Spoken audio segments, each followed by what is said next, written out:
قرآن و حدیث میں ہم بستری کے دو زبردست طریقے، شوہر کے اوپر بیٹھ کر ہم بستری کرنا جائز ہے یا حرام؟ اللہ تعالیٰ حق بات کہنے سے نہیں شرماتا۔ اس ویڈیو میں قرآن و حدیث سے ثابت دو بہترین طریقے بیان کیے گئے ہیں۔ یہ بھی بتایا گیا ہے کہ بیوی شوہر کے اوپر بیٹھ کر ہم بستری کر سکتی ہے۔ بسم اللہ الرحمن الرحیم۔ ہم بستری کا وہ کون سا اسلامی طریقہ ہے جسے قرآن و حدیث میں پسند کیا گیا ہے؟ ناظرین، قرآن و حدیث میں ہم بستری کرنے کے دو ایسے طریقوں کو بیان کیا گیا ہے جس کو تقریباً ہر عورت ہی پسند کرتی ہے۔ دراصل میاں بیوی سے متعلق کچھ ایسے مسائل ہیں کہ جن کا جاننا ہر مسلمان مرد اور عورت کے لیے ضروری ہے۔ یاد رکھیے، مسئلہ یاد رہے کہ شادی سے پہلے میاں بیوی اور اولاد کے حقوق کے مسائل سیکھنا فرض ہے۔ حدیث شریف میں آتا ہے کہ جس طرح حرام صحبت پر سزا ہے، اسی طرح جائز صحبت پر نیکیاں ہیں۔ حضرت سیدنا جنید بغدادی رحمۃ اللہ علیہ فرماتے ہیں کہ جب انسان کو جماع کی ایسی ہی ضرورت ہے جیسے غذا کی، کیونکہ بیوی کی طہارت کا سبب ہے۔ روایت احیاء العلوم۔ جب شوہر اپنی بیوی سے ہم بستری یعنی مباشرت کا ارادہ کرے، اور بالخصوص شادی کی پہلی رات اور اس کے بعد بھی، تو شوہر کو چاہیے کہ ان آداب و طریقہ کار کے مطابق عمل کرے۔ انشاءاللہ شیطانی مداخلت سے محفوظ رہیں گے اور نیک صالحہ اولاد پیدا ہوگی۔ مگر یاد رہے کہ سطر کھولنے سے پہلے ہم بستری کی دعا پڑھیں، اور سب سے بہتر ہے کہ جب کمرے میں داخل ہوں تب ہی بسم اللہ شریف پڑھ کر دایاں قدم اندر داخل کریں۔ اگر ہمیشہ ایسا ہی کرتا رہے گا تو شیطان کمرے سے باہر ہی ٹھہر جائے گا، ورنہ وہ بھی آپ کے ساتھ شریک ہوگا۔ ناظرین، عورت کے اندر مرد کے مقابلے 100 گنا زیادہ شہوت ہے، مگر اس پر حیا کو مسلط کر دیا گیا ہے۔ تو اگر مرد جلدی فارغ ہو جائے تو فوراً اپنی بیوی سے جدا نہ ہو، بلکہ کچھ دیر ٹھہرے پھر الگ ہو۔ جماع کے وقت کسی اور کا تصور کرنا بھی زنا ہے اور سخت گناہ ہے۔ جماع کے لیے کوئی وقت مقرر نہیں، ہاں بس اتنا خیال رہے کہ نماز فوت نہ ہونے پائے، کیونکہ بیوی سے بھی نماز، روزے، اعتکاف، حیض و نفاق اور نماز کے ایسے وقت میں صحبت کرنا، یہ نماز نکل جائے، حرام ہے۔ مرد عورت کو ایک دوسرے کا سطر یعنی شرمگاہ دیکھنا اور چھونا جائز ہے، مگر حکم یہی ہے کہ مقام مخصوص یعنی شرمگاہ کی طرف نہ دیکھا جائے۔ اس سے نسیان یعنی حافظہ کمزور ہونے کا مرض لاحق ہوتا ہے اور نگاہ بھی کمزور ہو جاتی ہے۔ ہم بستری سے فراغت کے بعد مرد عورت کو الگ الگ کپڑے سے اپنا سطر صاف کرنا چاہیے، کیونکہ دونوں کا ایک ہی کپڑا استعمال کرنا نفرت اور جدائی کا سبب ہے۔ ہم بستری سے احتلام، انزال یعنی منی خارج ہونے کے بعد یہ دوسری مرتبہ صحبت کرنا چاہتا ہے، یعنی شرمگاہ لازمی دھو لے کچھ وقفہ دے کر، اور بہتر یہ ہے کہ وضو کر لے، ورنہ ہونے والے بچے کو بیماری کا خطرہ ہے۔ جماع مباشرت یا ہم بستری کے کچھ دیر بعد یعنی کم از کم آدھا گھنٹے بعد غسل کر لیں، اس میں صحت تندرستی بھی ہے، اور مرتے وقت حضرت سیدنا جبرائیل علیہ السلام کی زیارت بھی نصیب ہوگی۔ جماع کے فوراً بعد پانی پینا صحت کے لیے مفید نہیں، لہٰذا کچھ وقفے کے بعد پانی پی سکتے ہیں۔ اسلام انسانی زندگی کے تمام تقاضے احسن خوبی پورے کرتا ہے، بلکہ زندگی کے تمام امور کے لیے پاکیزہ حصول اور فطری نظام پیش کرتا ہے۔ اللہ تعالیٰ حق بات کہنے سے نہیں شرماتا، اس لیے ہمیں پیغمبر کے ذریعے زندگی کی ہر چھوٹی سے چھوٹی اور بڑی سے بڑی بات بتا دی۔ نکاح اور بیوی سے جماع شرمگاہ کی حفاظت کے ساتھ افزائش نسل کا سبب ہے، پھر اللہ اتنی بڑی بات کیسے نہیں بتلاتا۔ یہ بھی ہمیں بتلا دیا کہ پیدائش کے بعد جب کوئی جوانی کی دہلیز پر قدم رکھتا ہے تو اسے فطری سکون حاصل کرنے کے لیے شریک حیات کی ضرورت پیش آتی ہے۔ اسلام نے شریک حیات بنانے کے لیے نکاح کا پاکیزہ نظام پیش کیا ہے۔ جس طرح اسلام نے نکاح کا پاکیزہ نظام دیا، اسی طرح جماع کے بھی صاف ستھرے اور رہنما اصول دیے ہیں، اور ان اصولوں کی جانکاری ہر مسلمان مرد عورت پر ضروری ہے۔ یہودیوں کا خیال تھا کہ بیوی کی اگلی شرمگاہ میں پیچھے سے جماع کرنے سے لڑکا بھینگا پیدا ہوگا۔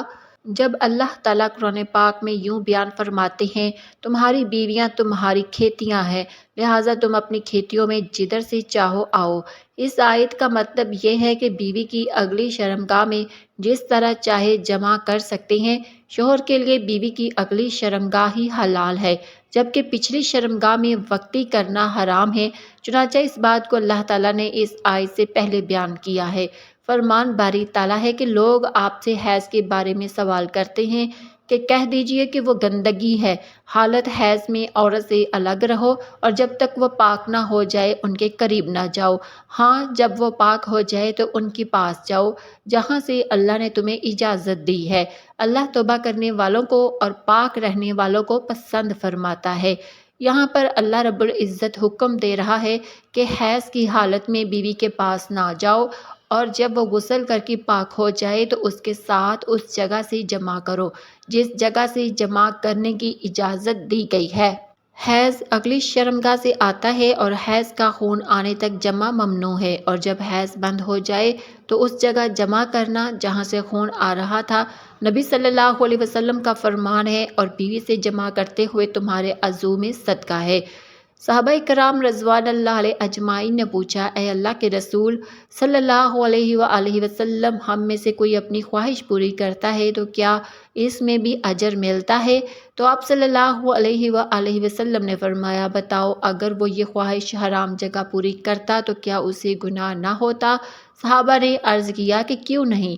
لہٰذا فرمایا کہ اس وجہ سے جب وہ صحیح جگہ سے خواہش پوری کرتا ہے تو اس کے لیے اجر ہے۔ قرآن و حدیث میں ہم بستری کرنے کے دو ایسے طریقوں کو بیان کیا گیا ہے جس کو تقریباً ہر عورت پسند کرتی ہے۔ اس کو قرآن میں بھی پسند کیا ہے اور حدیث میں بھی پسند کیا گیا ہے۔ آئیے قرآن و حدیث میں پسندیدہ طریقوں کے بارے میں جانتے ہیں۔ قرآن پاک میں ہر موڑ پر مسلمانوں کی رہنمائی فرمائی ہے۔ اسی طرح ہم بستری کرنے پر بھی شریعت نے ہماری بہت رہنمائی فرمائی ہے۔ ناظرین کرام، دو طریقے آپ کو بتاتے ہیں کہ وہ کون سے دو طریقے ہیں۔ اللہ تعالیٰ قرآن پاک میں فرماتے ہیں، یہ وہ طریقہ ہے جو تقریباً ہر جاندار استعمال کرتا ہے۔ وہ طریقہ کیا ہے کہ عورت نیچے لیٹی ہو اور شوہر اوپر لیٹا ہو اور شوہر حرکت کرے۔ اس کو قرآن پاک میں بیان کیا۔ عورت نیچے لیٹ جائے اور شوہر اس کے اوپر ہو، اس طریقے سے بیوی کے ساتھ ازواجی تعلق قائم کرنا، اس سے شوہر کو بھی لذت ملتی ہے اور بیوی کو بھی خوب لذت ملتی ہے۔ اس طریقے کو قرآن نے بھی پسند کیا۔ ناظرین کرام، دوسرا طریقہ جس کو حدیث میں پسند کیا گیا ہے، حدیث مبارکہ میں ارشاد ہے کہ بیوی جب نیچے لیٹ جائے تو اس کی دونوں ٹانگوں کو اپنے کندھوں پر رکھ لیا جائے، یعنی اس کے سرین کے درمیان بیٹھ کر حرکت کرے، اور اس طریقے کو حدیث میں بیان کیا گیا ہے۔ پہلا طریقہ تھا کہ اوپر لیٹ جانا، اور دوسرا طریقہ ہے حدیث میں، وہ بھی یہی ہے، لیکن اس میں فرق یہ ہے کہ دونوں ٹانگوں کو اٹھا لیا جائے اور حرکت کی جائے۔ یہ طریقہ ایسا ہے کہ جن عورتوں کو حمل نہیں ٹھہرتا تو بہت جلدی اس طریقے سے حمل ٹھہر جاتا ہے۔ ناظرین، یہ وہ دو طریقے ہیں جن کا قرآن و حدیث میں پسند کیا گیا ہے۔ ایک خاتون نے سوال بھیجا اور کہا کہ یہ سوال کرنے کے لیے میں بہت شرما رہی ہوں، لیکن میں جاننا چاہتی ہوں کہ کیا یہ غلطی ہے یا نہیں؟ کیا عورت اپنے شوہر کے اوپر بیٹھ کر ہم بستری کر سکتی ہے یا نہیں؟ میں نے اپنے شوہر کے اوپر بیٹھ کر ہم بستری کی ہے، لیکن جب وہ دونوں میاں بیوی اس طریقے سے ہم بستری کرنے کے بعد فراغت حاصل کر چکے تھے تو ہم دونوں ایک دوسرے سے شرمندہ ہوئے کہ ہم نے بہت بڑا گناہ کر لیا۔ محترم ناظرین، ہم بستری کا ایک ایسا طریقہ جس میں بیوی شوہر کے اوپر بیٹھ کر ہم بستری کرے، دوسرے الفاظ میں کہ شوہر لیٹا ہوا ہو اور بیوی اس کے اوپر کوئی بھی طریقہ اختیار کرے اور پھر دونوں ہم بستر ہو، ایسے ہی ہم بستری سے متعلق شریعت کیا حکم دیتی ہے، یہ سوال تھا۔ ناظرین، ہم بستری کرتے وقت عورت مرد کے اوپر بیٹھ جائے یا مرد عورت کے اوپر بیٹھ جائے، ایسے صورت میں عورتوں کا سمجھنا یہ ہے کہ یہ گناہ کا کام ہے۔ دراصل جس طرز زندگی یہ ہمارا سماج، یہ ثقافت جو ہمارے اعتراف میں ہے، ہم دیکھتے ہیں اور اپنے آباء و اجداد سے یا بوڑھی عورتوں سے سنتے ہیں، ایک بات اپنے ذہن میں بٹھا لیتے ہیں کہ بس ایسے ہی کرنا چاہیے۔ بیوی شوہر کے اوپر بیٹھ کر ہم بستری کرے یا شوہر بیوی کے اوپر بیٹھ کر شرعی فریضہ سر انجام دے تو ایسا کرنا حرام نہیں ہے۔ بلکہ مرد کے لیے جائز ہے کہ وہ جس صورت میں بھی چاہے اپنی بیوی سے فائدہ حاصل کرے۔ شوہر کے لیے اپنی بیوی سے ہم بستری اور تلذذ یہ ہر وقت جائز ہے۔ شوہر کا اپنی بیوی سے لذت حاصل کرنے کے لیے اس کے جسم سے کھیلنے میں وقت کی کسی کمی کی کوئی ممانعت نہیں ہے، سوائے چند چیزوں کے جن سے شریعت نے منع کیا ہے۔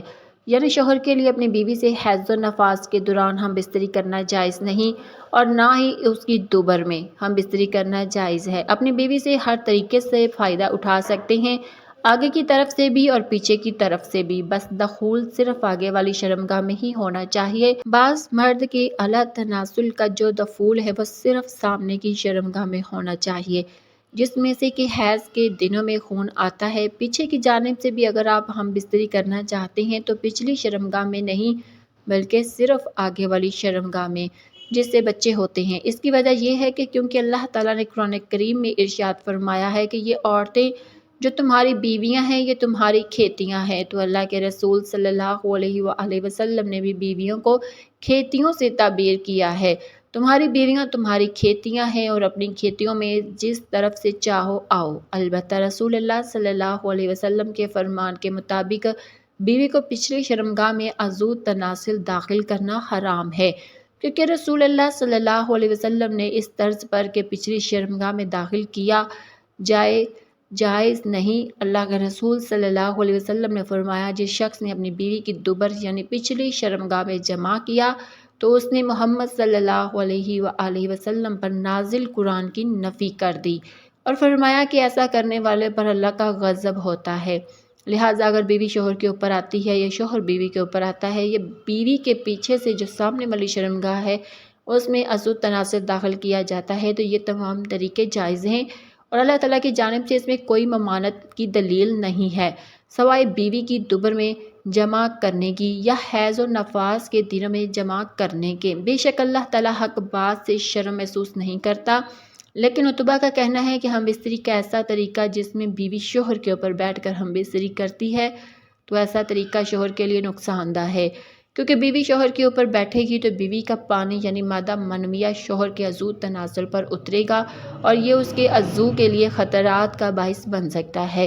اس میں کوئی شک نہیں کہ اس طریقے سے ہم بستری کرنا جائز اور حلال ہے، لیکن شوہر پر لازم ہے کہ وہ اس طریقے سے بچے، کیونکہ یہ اس کے لیے نقصان دہ ہے۔